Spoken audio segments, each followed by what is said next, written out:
দরবারে শুকর গুজার হচ্ছি যে আল্লাহ পাক সুবহানাহু ওয়া তাআলা আজ এই পবিত্র মাহে শাবানের দ্বিতীয় জুমায় আসার এবং বসার তৌফিক ইনায়েত করেছেন। এই জন্য সকলে নত শিরে বলি আলহামদুলিল্লাহ।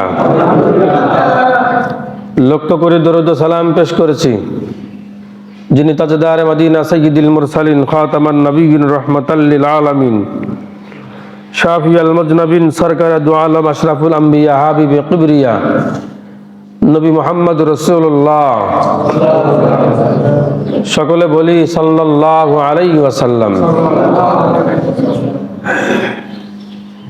আজ মাহে শাবানের দ্বিতীয় জুমা। আমি সূরা আল মুদ্দাসসিরের 3টি আয়াত কারিমা তেলাওয়াত করেছি। আল্লাহ তাআলা সকলকে বোঝার তৌফিক ইনায়েত করুন এবং আমলের তৌফিক দান করুন, করা আমিন। এই মানুষ হচ্ছে আল্লাহ তাআলার সর্বশ্রেষ্ঠ মেহমান। মানুষ কি জোরে কন? আল্লাহর কি সর্বশ্রেষ্ঠ মেহমান। এই তাম পৃথিবীতে আমরা বলি 18,000 মাখলুকাত, না, আল্লাহ তাআলা অগণিত লক্ষ লক্ষ কোটি কোটি মাখলুকাত এই পৃথিবীর বুকে প্রেরণ করেছেন। সুবহানাল্লাহ জোরে কন।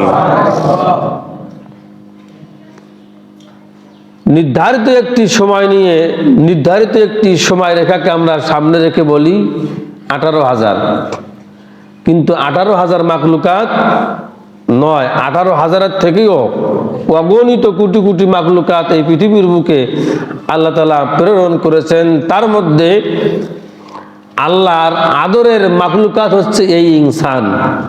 আল্লাহু আকবার জোরে বলুন।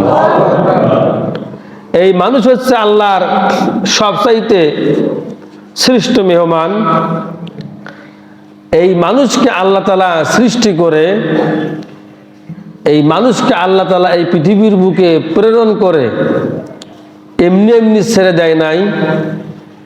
এই মাখলুকাতকে সুন্দর করার জন্য, এই মাখলুকাতকে জান্নাতি করার জন্য আল্লাহ তাআলা কিছু নিয়ম নীতি নীতিমালা তার কোরআনুল কারীমের ভেতরে রেকর্ড করে দিয়েছেন।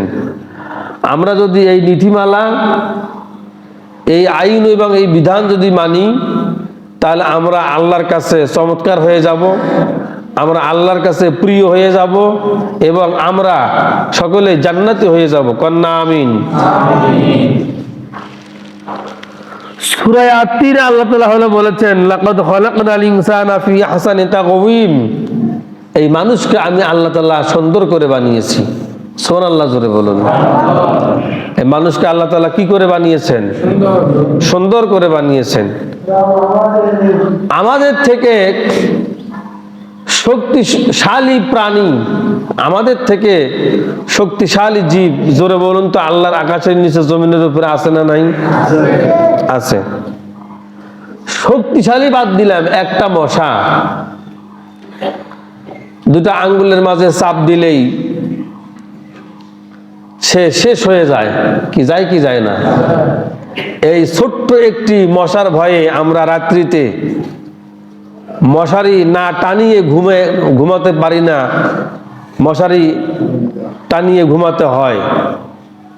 তাহলে এই ছোট্ট একটি মশার ভয়ে আমরা খুব সুন্দরভাবে একটি রজনী ঘুমানোর জন্য আমরা মশারি কি ব্যবহার করি।